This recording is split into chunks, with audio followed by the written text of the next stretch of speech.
اعوذ باللہ من الشیطان الرجیم بسم اللہ الرحمن الرحیم۔ جیسے کہ میں نے کل کہا تھا کہ آج ایک کلام پڑھوں گا، آج میں ایک کلام پڑھ رہا ہوں۔ کلام بہت اچھا ہے، میری زبان اس لائق نہیں ہے۔ اعوذ باللہ من الشیطان الرجیم بسم اللہ الرحمن الرحیم۔ کوئی لمحہ تیرے ذکر سے خالی نہ ہوا، کوئی لمحہ تیرے ذکر سے خالی نہ ہوا، میں تیرے بعد کسی در کا سوالی نہ ہوا، میں تیرے بعد کسی در کا سوالی نہ ہوا۔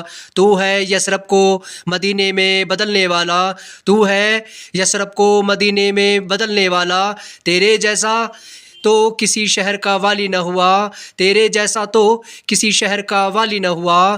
ہر حسین حسن محمد سے ہے خیرات طلب، ہر حسین حسن محمد سے ہے خیرات طلب، ایک بھی چہرہ تیرے جیسا جمالی نہ ہوا، ایک بھی چہرہ تیرے جیسا جمالی نہ ہوا۔ تیرے گلشن میں کھلے پھول علی جیسے بھی، تیرے گلشن میں کھلے پھول علی جیسے بھی، باغ دنیا میں تجھ جیسا کوئی مالی نہ ہوا، باغ دنیا میں تجھ جیسا کوئی مالی نہ ہوا۔ کوئی پیدا نہ ہوا تیرے معجم جیسا، پھر اذانوں میں کبھی سوز بلالی نہ ہوا، کوئی پیدا نہ ہوا تیرے معظم جیسا، پھر اذانوں میں کبھی سوز بلالی نہ ہوا۔ تیری امت کے سوا اور کسی امت میں کوئی رومی نہ ہوا، کوئی غزالی نہ ہوا، کوئی پیدا نہ ہوا تیرے معظم جیسا، پھر اذانوں میں کبھی سوز بلالی نہ ہوا۔ تیری امت کے سوا اور کسی امت میں کوئی رومی نہ ہوا، کوئی غزالی نہ ہوا، کوئی ابل نہ ہوا۔ میں نے ہر دور کی تاریخ میں جھانکا مگر کوئی انسان محمد سا کوئی مثالی نہ ہوا، کوئی ابل نہ ہوا۔ میں نے ہر دور کی تاریخ میں جھانکا مگر کوئی محمد سا کوئی مثالی نہ ہوا۔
اس لیے میں ان لوگوں سے کہتا ہوں کہ بھائی دیکھو، تمہیں جو کرنا ہے تم کرو، مگر اہل سنت والجماعت کی طرف کسی کی طرف انگلی نہ اٹھاؤ۔ ایک مفتی عبداللہ قاسمی ندوی ہے، اس سے کچھ لوگوں نے سوال کیا کہ مزار پہ جانا کیسا ہے، تو اس نے بولا شرک ہے۔ تو پھر کسی نے کہا کہ ہم خدا سمجھ کے تو جاتے نہیں ہیں، تو شرک کیسے ہو گیا؟ ہم خدا کے ساتھ شریک نہیں کرتے، ہم تو کہتے ہیں کہ بھئی اللہ کا ولی ہے، وہ مدد کریں گے۔ تو اس نے کہا کہ سجدہ کرتے ہیں وہاں پر؟ تو کہا تعظیمی سجدہ کرتے ہیں، وہ حرام ہے۔ تو پھر اس نے کہا تو مانتے ہو نا کہ حرام ہے، تو پھر بھی کرتے ہو؟ تو میں اس کتے کو، حرامزادے کو ایک بات کہنا چاہتا ہوں کہ تو اپنے آپ کو دیکھ، اپنے عالموں کو دیکھ، اپنے عالموں کی باتوں پر چل، کیونکہ ان حرامزادوں کے بارے میں نہیں بولنا چاہتا۔ اگر تو نے کسی سے بولا اب تو پھر میں چھوڑوں گا نہیں۔ اور ایک بات کہنا چاہتا ہوں، جو وہاں پہ سجدہ کرتے ہیں درگاہ پہ جا کے، وہ ان کے پاس علم نہیں ہے، مگر ہمارے علماء بہت کہتے ہیں۔ اب جن لوگوں کو سمجھ میں نہیں آتا، جن لوگوں تک بات نہیں پہنچی، وہ بات الگ ہے۔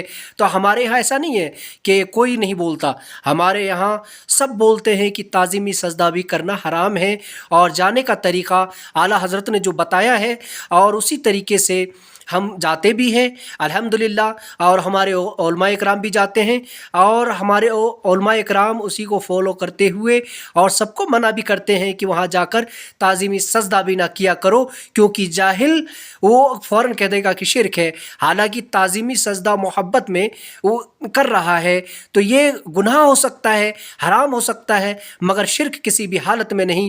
اور دوسری بات، حرام اور حلال دیکھنے کا کام جو ہمارے یہاں لوگ کرتے ہیں، وہ ہمارے صرف علماء اکرام جو ہمارے مفتی ہیں صرف وہی فتویٰ دے سکتے ہیں، اور کسی کا حق نہیں وہ اپنے لوگوں پہ فتویٰ دے۔ تو ان لوگوں سے بھی میں یہ بات کہہ رہا ہوں، تو اس لیے میرے بھائی اس لیے کہہ رہا ہوں، میں اگلی بار نہیں کہوں گا، اگلی بار بھائی نہیں کہتا میں کسی کو بھی، ایک ہی بار کہتا ہوں میں۔ دوسری جماعت کے جو لوگ ہیں صرف ایک بار بھائی کہتا ہوں۔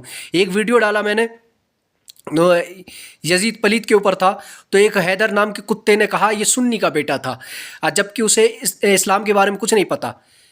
جو نیک لوگ ہوتے ہیں ان کے گھر میں شیطان پیدا ہو سکتا ہے، یہ کوئی بڑی بات نہیں۔ نبیوں کے بیٹے جو ہے راہ سے بھٹک گئے تو نبی کے اوپر کوئی انگلی نہیں اٹھا سکتا۔ اسی طریقے سے اگر صحابہ کا بیٹا ہے، اس نے کچھ غلط کیا تو اس صحابہ اکرام کے اوپر انگلی نہیں اٹھایا جا سکتا۔ اور اگر بات کرنی ہے تو ہمارے بڑے ہیں الحمدللہ، ان سے جا کر بات کر، اور اس طریقے سے کہیں پہ بھی پوسٹ نہ لکھ، نہ ان کے بارے میں کچھ بول، نہیں تو پھر بڑے تو چھوڑیں گے نہیں، ان تک بعد میں بات پہنچے گی۔ میں سب سے پہلے آگے رہوں گا، میں نہیں چھوڑوں گا، چاہے کہیں پہ بھی ہو، کسی بھی جگہ ہو، میں نہیں چھوڑوں گا۔ کیونکہ جیسے پولیس والوں کا کام الگ ہوتا ہے، مجاہد کا کام الگ ہوتا ہے، آرمی والوں کا کام الگ ہوتا ہے، سب کی اپنی اپنی ڈیوٹی ہے۔ علامہ کی اپنی ڈیوٹی ہے، مفتی صاحب کی اپنی ڈیوٹی ہے، اور صوفیاء اکرام اپنا کام کرتے ہیں، سب کا اپنا اپنا کام ہے۔ اسی طریقے سے مجاہد کا بھی اپنا کام ہے، جو حضور صلی اللہ علیہ وسلم کی محبت میں پہرا دیتے ہیں، ان کی عزت پہ پہرا دیتے ہیں کہ ان کی عزت پہ کوئی انگلی نہ اٹھائے، تو پہرا دیتے ہیں۔ تو اس لیے ان کی طرف، نبیوں کی طرف جو ہے انگلی نہ اٹھانا، ہمارے اہل سنت کی طرف تو کوئی کسی کی طرف انگلی مت اٹھانا۔ تو میں کچھ نہیں بولوں گا، اور ہمارے یہاں بھی بہت سارے لوگ ہیں جو کچھ نہیں کہتے، کیونکہ زمین جائیداد کا، پیسے کا کوئی جھگڑا نہیں ہے۔ جھگڑا ہے کس چیز کا؟ عقیدے کا۔ تو تم اپنے علماء کو بارے میں دیکھو، جنہوں نے پخانہ تک آنکھوں میں سرما بنا کر لگا لیا، تو اس لیے میں نہیں بولنا چاہتا ان کے بارے میں۔ پھر بھی تم بار بار اگر کہو گے تو کسی بھی جماعت کا ہو، میں سب کے راز کھول دوں گا، کیونکہ الحمدللہ میں 16 سال سے کتابیں پڑھ رہا ہوں، میں دیکھ بھی رہا ہوں۔ پہلے اتنا تجربہ نہیں تھا، دیکھتا تھا چھوڑ دیتا تھا، مگر الحمدللہ ابھی تقریباً جو ہے 4.5 سال سے میں کتابیں پڑھ رہا ہوں، دیکھ رہا ہوں۔ میں نے ایک کتاب لکھنے کی بھی کوشش کی، تو آدھا مکمل ہو چکا ہے، مگر ہم مفتی صاحب سے مشورہ کریں گے، ان کے پاس جائیں گے، ان کے قدموں میں بیٹھوں گا، پھر ان سے پوچھوں گا کہ کتاب کا نام کیا رکھنا چاہیے۔ ہمارے بڑے کہہ دیں گے وہی کتاب کا نام ہوگا، اس لیے کہ اپنا نام نہیں چلانے کے لیے وہ میں لکھ رہا ہوں، کیونکہ بہت ساری چیزیں ایسی ہیں کہ کبھی ادھر سے اٹھا لیا، کبھی ادھر سے اٹھا لیا، تو ان لوگوں کے لیے جو ہے اس میں آسانی ہوگی انشاءاللہ، اور اس سے بہت بڑا فائدہ بھی ہوگا۔